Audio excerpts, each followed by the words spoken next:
हमारे आज की class metal and non metals में। हमारे आज की क्लास कौन सी है? Metals and non metals. हम आज किसके बारे में चर्चा करेंगे? मेटल एंड नॉन मेटल के बारे में चर्चा करने वाले हैं। इसके बारे में स्टडी करने वाले मेटल्स क्या होते हैं, नॉन मेटल्स क्या होते हैं, हमारे पीरियोडिक टेबल में टोटल एलिमेंट कितने हैं, उसमें उनमें मेटल कितने हैं, टोटल नॉन मेटल कितने हैं और मेटलॉइड कितने हैं। तो देखो हमारे जो पीरियोडिक टेबल है उसमें टोटल एलिमेंट कितने हैं? पीरियोडिक टेबल में टोटल एलिमेंट कितने हैं? Total element of periodic table, periodic table हमारे तो पीरियड इसमें टोटल एलिमेंट कितने हैं? 118 एलिमेंट है। Total element 118। इनमें से हमारे जो पीरियड टेबल है इसमें टोटल एलिमेंट है 118। इनमें से मेटल कितने हैं, नॉन मेटल कितने हैं और मेटलॉइड कितने हैं? इनमें टोटल हमारी जो है पीरियोडिक टेबल में 118 जो एलिमेंट है इनमें टोटल यानी कि मेटल कितने हैं? 91 इसमें क्या है? मेटल है। 91 क्या है? मेटल है। और नॉन मेटल कितने हैं? 21 क्या है? नॉन मेटल है। क्या है? Non metal. एंड 6 क्या है? 6 है वो क्या है? मेटलॉइड्स है। मेटलॉइड्स है कितने? 6 क्या है? मेटलॉइड्स है। अब देखो सबसे पहले हम देखते हैं मेटल्स के बारे में। मेटल्स क्या होते हैं? मेटल्स वो होते हैं कि द एलिमेंट आर लॉसिंग, यानी जो केमिकल रिएक्शन के दौरान इसका इलेक्ट्रॉन का क्या करे? लॉस करे।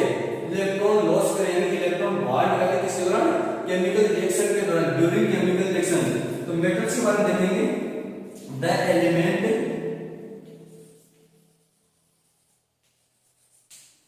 आर लॉसिंग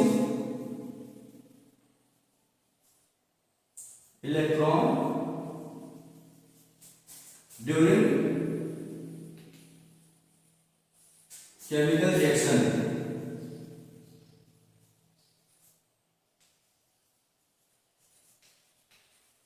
क्योंकि जो केमिकल रिएक्शन के दौरान इलेक्ट्रॉन्स का क्या करे? लॉस करे। लॉसिंग इलेक्ट्रॉन यानी लॉसिंग इलेक्ट्रॉन इस वर्ड की तरफ ध्यान, losing electron during chemical reaction. Chemical reaction के दौरान जो एलिमेंट क्या करते हैं? इलेक्ट्रॉन्स का लॉस करते हैं वो क्या होते हैं? मेटल। और नॉन मेटल्स क्या होते हैं? यानी जो इलेक्ट्रॉन को लॉस करने वाले क्या होते हैं? मेटल। लेकिन जो इलेक्ट्रॉन्स को गेन करते हैं यानी जो इलेक्ट्रॉन जिनमें बढ़ता है वो क्या होते हैं? Non metal. क्या होते हैं? Non metal. तो the element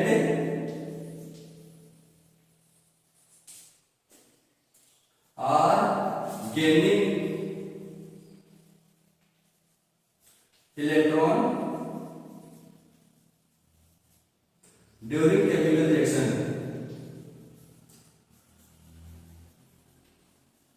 during chemical reaction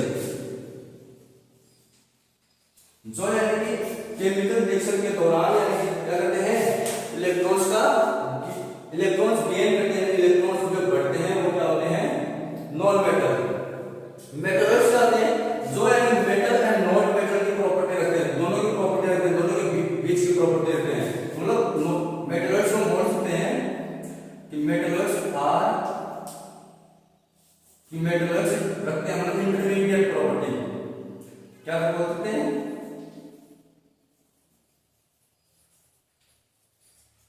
intermediate property. किसके बीच की? मेटल एंड नॉन मेटल्स की यानी कि बीच इंटरमीडिएट प्रॉपर्टी। दोनों के इंटरमीडिएट प्रॉपर्टी रहते हैं metals and non metals. Metalloids are रखते हैं इसके metals between metals and non metals property, यानी कि इन दोनों के बीच की प्रॉपर्टी रखते हैं। उन्हें क्या बोलते हैं? मेटलॉइड्स बोलते हैं। उन्हें क्या कहते हैं? मेटलॉइड्स कहते हैं। इसके बाद देखो यानी कि जो इलेक्ट्रॉन का लॉस करते हैं वो मेटल होते हैं। तो मेटल के हम एग्जांपल देखते हैं। मेटल्स के बोलते हैं जो देखते हैं वो कौन से होते हैं? जैसे सोडियम आ गया अपना Na, potassium, ferrous, nickel, cobalt, ये सब क्या है? एक्सेट्रा ये सब क्या है? मेटल है। लेकिन नॉन मेटल्स क्या है? जितने भी नॉन मेटल्स होते हैं जैसे कि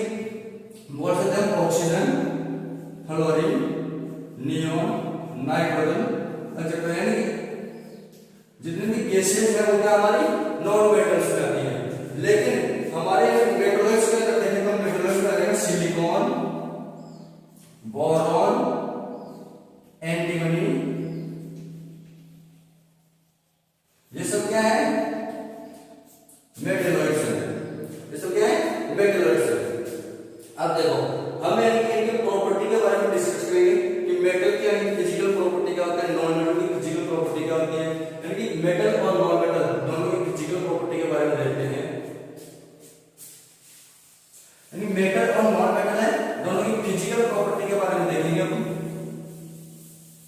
तो हमारा टॉपिक हो जाएगा physical property of metal and non metal. Topic आ गया physical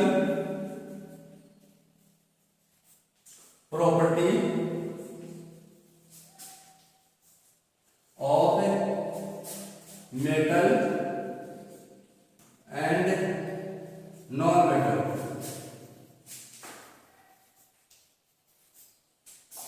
physical property of metal and non metal, इनके बारे में देखते हैं। देखो सबसे पहले लोग तीन बॉक्स बना लेंगे, तीन बॉक्स बना लेंगे। ये बॉक्स में इधर क्या लिखेंगे, फिजिकल प्रॉपर्टी, कौन सी प्रॉपर्टी के बारे में क्या है स्टडी कर रहे हैं वो लिखेंगे। इधर है प्रॉपर्टी, एक बॉक्स बना लेंगे प्रॉपर्टी का, एक बॉक्स हो जाएगा हमारा मेटल का, एक बॉक्स हो जाएगा हमारा नॉन मेटल का। तो देखो ये आ गई हमारी मेटल नॉन मेटल, ये सब आ गया। अलग फिजिकल प्रॉपर्टी लेते हैं। तो सबसे पहले हमारी फिजिकल प्रॉपर्टी आती है, वो आती है फिजिकल स्टेट, यानी कि मेटल की फिजिकल स्टेट क्या होती है, नॉन मेटल की फिजिकल स्टेट क्या होती है, वो देखते हैं फिजिकल स्टेट के बारे में देखते हैं। अगर फिजिकल स्टेट आपको पता है मेटल से वो कितनी स्टेट में पाया जाता है, 3 स्टेट में। मेटल की 3 स्टेट होती है, कौन सी, solid, liquid and gas. And कौन सी है, गैस। मेटल की कितनी स्टेट है, 3 स्टेट है। अब इनमें यानी मेटल कौन सी स्टेट में होगा, नॉन मेटल कौन सी स्टेट में होगा, वो सब देखेंगे हम। मेटल में कौन सी स्टेट होगी, सॉलिड होगी, गैस होगी या फिर लिक्विड होगी, और यानी कि नॉन मेटल वो सॉलिड होंगे, लिक्विड होंगे, गैस होंगे, सबके बारे में देखेंगे हम। यहाँ पर देखते हैं मेटल है, मेटल है वो हमेशा कौन सी पोजीशन में, लगभग मेटल कौन सी पोजीशन, सॉलिड पोजीशन में पाए जाते हैं। तो देखो और हमारा नॉन मेटल है वो भी कौन सी कितनी फॉर्म पाया जाएगा, उसकी स्टेट होगी, तीनों स्टेट में पाया जाएगा नॉन मेटल, सॉलिड में भी, लिक्विड में भी एंड गैस में भी बोल सकते हैं। तीनों स्टेट में होगा हमारा जो नॉन मेटल है, वो तीनों स्टेट में होगा, मेटल और सॉलिड में, ये फिजिकल स्टेट होगी। इसके बाद देखते हैं हार्डनेस। सेकंड आता है हमारा हार्डनेस। कौन सा आता है, हार्डनेस, यानी कि मेटल है वो क्या होते हैं,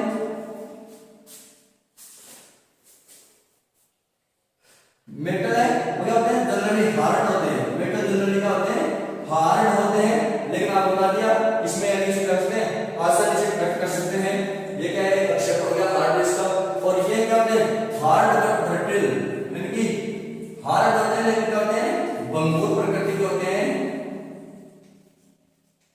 hard but brittle, hard and brittle होंगे, यानी कि इतना होंगे कठोर और क्या होंगे, भंगुर प्रकृति के होंगे। थर्ड है हमारा लस्टर, लस्टर है, लस्टर आ जाएगा।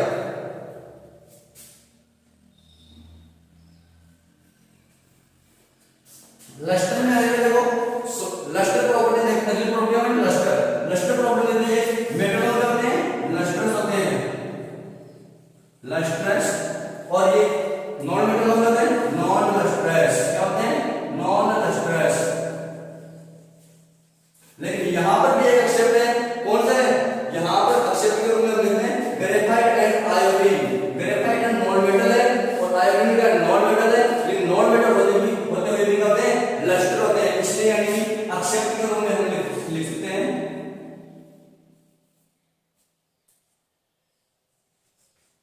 एक्सेप्ट के रूप में लिख सकते हैं ग्रेफाइट एंड आयोडीन। ये ग्रेफाइट एंड आयोडीन यानी क्या, लस्टर होते हुए भी क्या होते हैं, यानी कि नॉन मेटल होते हुए भी क्या होते हैं, लस्टर होते हैं। चलो आज की क्लास इसके साथ समाप्त होती है। बाकी